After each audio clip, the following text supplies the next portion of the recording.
Bismillahirrahmanirrahim. Assalamualaikum warahmatullahi wabarakatuh.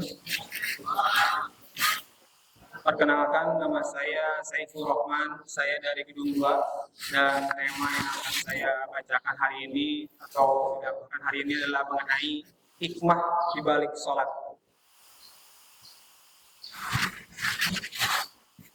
Bismillahirrahmanirrahim. Assalamualaikum warahmatullahi wabarakatuh. Waalaikumsalam warahmatullahi wabarakatuh. Innal hamdalillah nahmaduhu wa nasta'inuhu wa nastaghfiruh wa na'udzu billahi min shururi anfusina wa min sayyiati a'malina may yahdihillahu fala mudilla lahu wa may yudlil fala hadiya lahu. Asyhadu an la ilaha illallah wa asyhadu anna Muhammadan abduhu wa rasuluh. Pertama-tama, marilah kita panjatkan puji dan syukur kehadirat Allah Subhanahu wa taala atas berkat rahmat limpahnya kita bisa berkumpul di hari yang cerah ini untuk melaksanakan kegiatan dakwah Tabligul Islamiyah dalam kegiatan Mimbar Dai yang diselenggarakan oleh SPSI.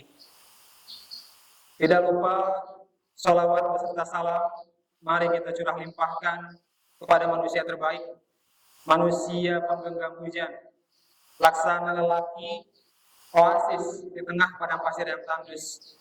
Tidak lain dan tidak bukan yang ini Habibana wa Nabiyana Muhammad sallallahu alaihi wasallam, yang kalau bukan karenanya mungkin kita masih berada di zaman jahiliyah, zaman di mana Arab Saudi dulu terkenal dengan perekonomiannya, terkenal dengan segala kebudayaannya, tapi kebodohannya adalah menyembah sesuatu yang tidak mesti disembah, yaitu berhala. Bisa jadi kalau tidak datang Nabi Muhammad kepada kita saat ini, kita mungkin menyembah dewa petir yang menurut sebagian banyak orang bisa memberikan rezeki pada mereka, atau menyembah pemimpin-pemimpin yang bisa disetir walaupun kita taklid buta untuk memilihnya, atau bisa jadi kita menyembah orang influencer yang memiliki pengaruh kuat tapi kadang kelakuannya membuat kita khawatir. Sahabat-sahabatku sekalian, berbicara tentang sholat, Allah Subhanahu wa taala berfirman dalam Quran surat Al-An'am ayat 126. A'udzubillahi minasyaitonir rajim. Bismillahirrahmanirrahim. Qul inna sholati wa nusuki wa mahyaya wa mamati lillahi rabbil alamin. Katakanlah, sesungguhnya salatku, ibadahku, hidupku, matiku hanya untuk Allah, Rabb semesta alam. Dari ayat ini kita bisa simpulkan, teman-teman, ketika Allah menyebutkan salatku baru ibadahku, apakah salat tidak termasuk ibadah? Apakah ibadah tidak mencakup salat? Betapa Allah memberikan satu mention khusus untuk ibadah salat, karena begitu banyak hikmah yang bisa kita ambil dalam kegiatan atau peribadahan tersebut. Tapi sebelum masuk ke tema, saya ingin bertanya kepada para jamaah sekalian, para sahabat-sahabatku sekalian, kapan kiranya ketika Allah memberikan instruksi sholat kepada Nabi Muhammad? Silakan, saya mau menjawab karena ini interaktif. Silakan, Teteh. Siap, benar, pada saat Isra Miraj.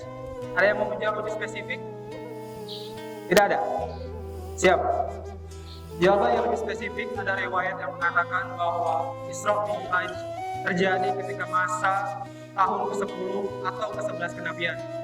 Masa di mana Nabi Muhammad mengalami kesedihan, ditinggalkan istrinya Isti Khadijah, ditinggalkan pamannya Hamzah, dan tahun-tahun berikut adalah tahun-tahun yang membuat Nabi bersedih atas pergerakan dakwahnya.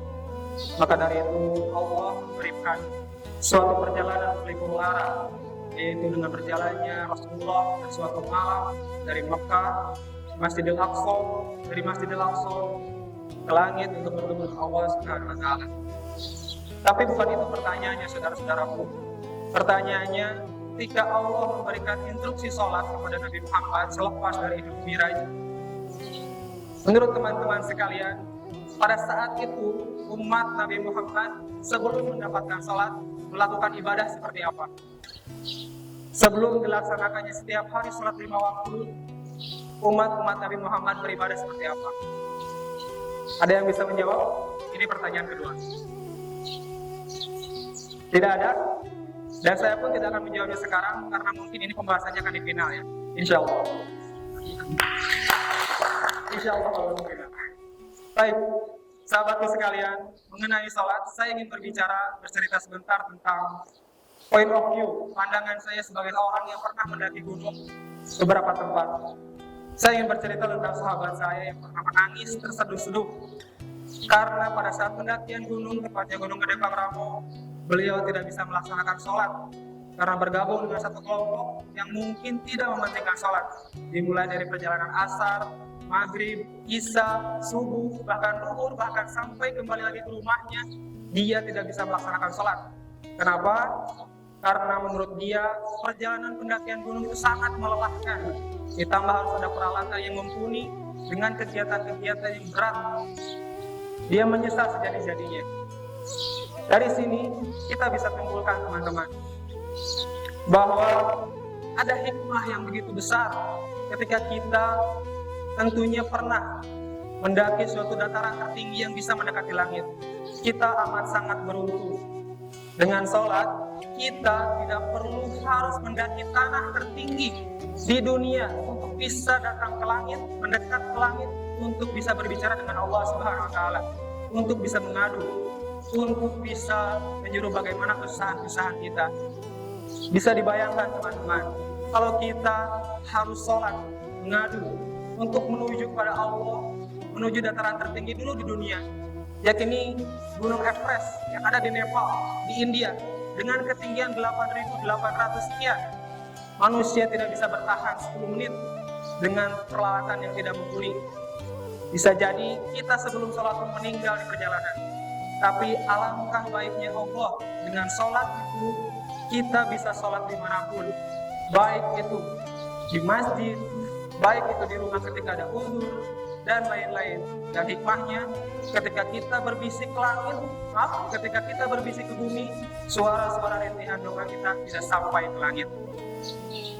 Sahabat-sahabatku sekalian, Maha baik Allah. Dengan apa Allah sangat mention sholat itu pertama kali sebagai tiang agama, tiang yang membuat amalan-amalan lain bisa diterima jika sholatnya diterima. Baik, kita lihat gerakan-gerakan sholat yang menurut kita bisa menjadi patokan kenapa Allah sangat mengistimewakan sholat. Kita langsung ke khususnya bagian sujud. Teman-teman sekalian, sebagai makhluk sempurna, kita tahu bahwa yang membedakan kita dengan hewan adalah akal pikiran kita, yang daripadanya berada tepat di otak kita, bagian paling atas. Teman-teman sekalian, pada saat kita sujud, sadarkah bahwa kita merendahkan sesuatu yang sangat kita muliakan, yang membuat Allah memuliakan kita, yaitu bagian otak, bagian yang memiliki akal. Tapi ketika sujud, kita merendahkannya lebih rendah dari bagian pengeluaran hajat kita, yaitu bokong atau pangkat. Pada saat sujud, kita rela merendahkan kepala kita untuk menurunkan ego beribadah kepada Allah Subhanahu wa Ta'ala. Dan itulah yang membedakan kita dengan hewan, teman-teman. Hewan, kalau misalnya kita melihat kerbau, posisi kepalanya sama dengan posisi pantatnya, rata. Apakah kita mau disamakan dengan kerbau kalau kita tidak sholat, teman-teman? Tentu tidak. Maka dari itu, betapa Allah memuliakan kita dengan sholat. Dengan instruksi sholat, kita bisa terus berkoneksi kepada Allah Subhanahu wa Ta'ala.